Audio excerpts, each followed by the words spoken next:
Assalamualaikum warahmatullahi wabarakatuh. Perkenalkan, nama saya Kiki Miklima SPD. Saya mengajar mata pelajaran IPS di SMP Negeri 2 Caringin. Pada kesempatan kali ini saya akan menyebarkan pemahaman Merdeka Belajar. Ini merupakan tugas aksi nyata Merdeka Belajar, di mana ini merupakan topik pertama. Tujuan topik Merdeka Belajar yang pertama yaitu pemahaman gagasan dan prinsip pendidikan berdasarkan Ki Hajar Dewantara. Yang kedua, pemahaman untuk memfasilitasi murid agar tumbuh sesuai dengan kodratnya. Ketiga, penerapan pembelajaran yang memerdekakan murid. Ada 5 modul Merdeka Belajar. Modul yang pertama, mengenali dan memahami diri sebagai pendidik.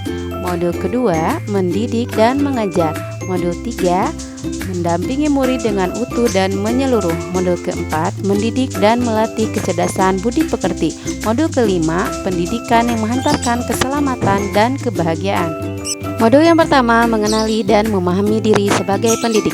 Tidak dipungkiri bahwa peran guru amatlah penting bagi perkembangan murid. Video ini mengajak ibu dan bapak guru merefleksikan kekuatan dan kelemahan yang kita punyai. Lalu bagaimanakah kita dapat mengelola apa yang kita miliki tersebut untuk berperan mendidik murid-murid kita. Lalu kita memproyeksikan diri menjadi murid seperti apa di masa depan. Murid seringkali terinspirasi dari ibu dan bapak gurunya. Tentu sebagai guru kita ingin memberikan pengaruh-pengaruh yang baik di masa depan untuk murid. Menurut Ki Hajar Dewantara, manusia merdeka yaitu hidupnya bersandar pada kekuatan sendiri, baik lahir dan batin, tidak tergantung pada orang lain. Untuk mengenali karakteristik murid dan kebutuhannya, kita harus lebih dulu mengenali dan memahami kekuatan dan kelemahan kita sebagai pendidik. Belajar secara mandiri untuk terus mengembangkan potensi, menghantarkan murid kita menjadi murid yang merdeka. Peran guru. Anak-anak hidup dan tumbuh sesuai kodratnya sendiri. Pendidik hanya dapat merawat dan menuntun tumbuhnya kodrat itu. Guru sebagai penuntun, motivator, fasilitator, sekaligus penggerak ke arah transformasi pendidikan yang berpihak pada murid. Peran guru sangatlah penting dalam pembentukan karakter dan pengembangan kompetensi murid sesuai dengan kodratnya. Hakikat guru. Guru yang maju memiliki peta konsep dan rancang pikir yang jelas tentang gambaran dirinya yang ideal. Ketika kita memahami kekuatan dan kelemahan kita, maka kita tahu apa yang bisa dioptimalkan dari peran kita sebagai guru bagi murid-murid kita. Inilah hakikat guru yang mampu memerdekakan muridnya. Sesuai dengan semboyan Ki Hajar Dewantara, ing ngarso tung tolodo, ing madya mangunkarso, tuturi handayani. Modul yang kedua, mendidik dan mengajar. Ada 3 submateri yaitu mendidik menyeluruh, pendidikan selama 1 abad, menjadi manusia secara utuh. Pengajaran zaman kolonial yang masih kita pakai sampai saat ini perlu kita rubah sistem pengajaran tersebut.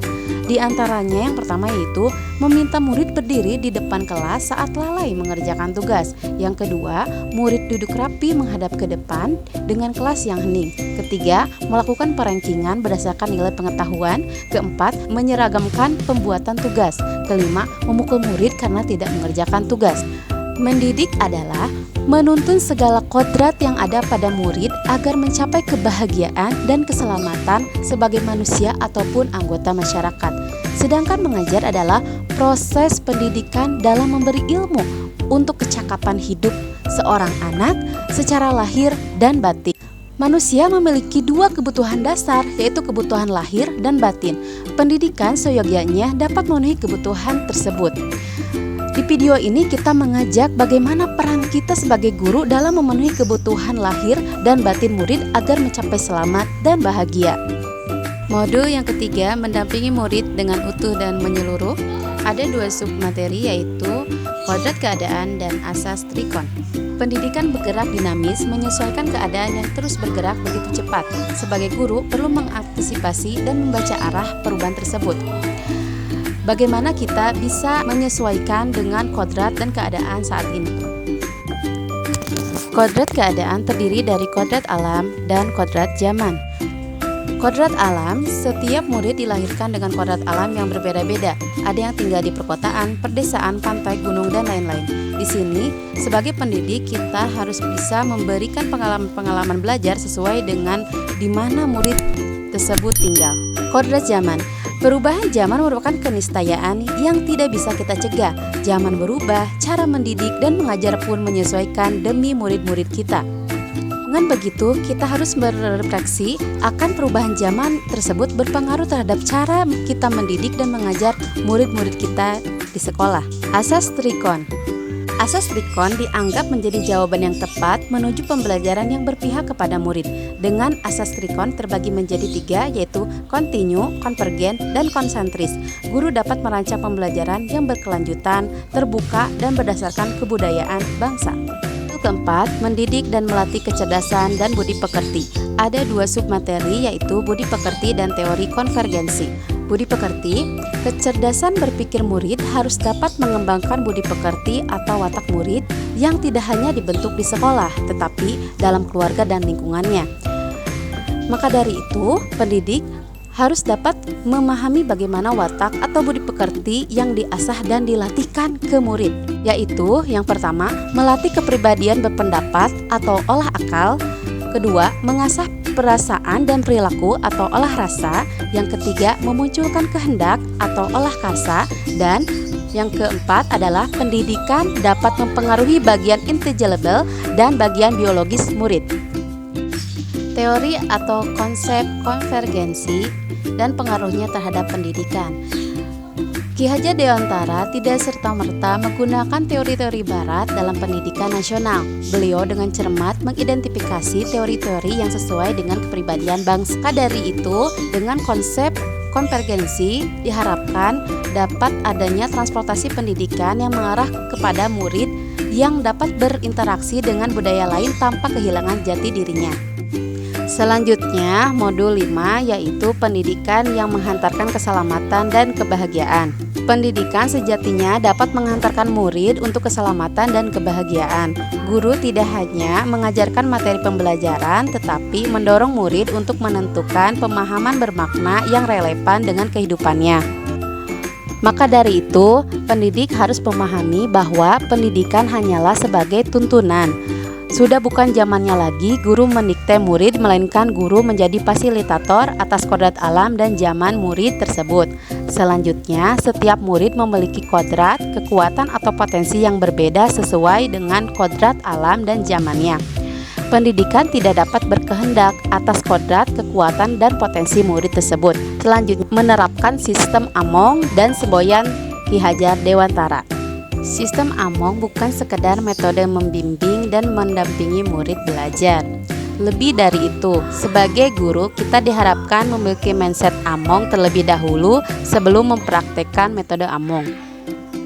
Guru dapat memahami bagaimana menginternalisasikan sistem Among dalam diri sebagai pendidik dan dapat meneruskannya dalam menuntun murid. Selanjutnya, menerapkan pembelajaran proyek serta digitalisasi pembelajaran. Terdapat trisentra pendidikan, yaitu keluarga, sekolah, dan masyarakat. Peran keluarga, sekolah, dan masyarakat, kita sepakat bahwa pendidikan bukan hanya tanggung jawab guru di sekolah, perlu kerjasama dan kolaborasi antara keluarga, sekolah, dan masyarakat untuk mewujudkan lingkungan pembelajaran yang optimal bagi murid. Maka dari itu, kita harus bekerja sama bagaimana melibatkan peran masing-masing elemen agar selaras dan berkesinambungan demi tumbuh kembang murid. Keluarga merupakan pendidikan pertama atau dasar bagi seorang anak. Di dalam keluarga, seorang anak mendapatkan pendidikan berupa nilai-nilai agama, bersikap dan berperilaku budi pekerti, dan cara pandang terhadap segala sesuatu. Sekolah, yakni rumah kedua bagi anak yang menyediakan berbagai pendidikan, ilmu pengetahuan, keterampilan, budi pekerti, dan juga budaya. Selanjutnya, masyarakat atau pergerakan pemuda merupakan kolaborasi atau gabungan dari sentra keluarga dan sekolah, di mana di dalam masyarakat anak mempunyai peran dan juga mendapatkan pendidikan yaitu bersosialisasi dan juga berteman, bergaul dengan masyarakat dan menjadi bagian di dalam masyarakat. Demikianlah pemaparan aksi nyata dalam topik Merdeka Belajar dari saya. Saya mengharapkan Bapak Ibu dapat mengisi link umpan balik di dalam kolom deskripsi. Ini merupakan syarat dari tugas topik 1, yaitu dulu saya berpikir bahwa ternyata langkah kecil yang saya lakukan setelah ini. Terima kasih kepada Bapak Ibu guru hebat yang telah meluangkan waktunya untuk menyimak video dari saya. Saya ucapkan terima kasih. Salam Merdeka Belajar.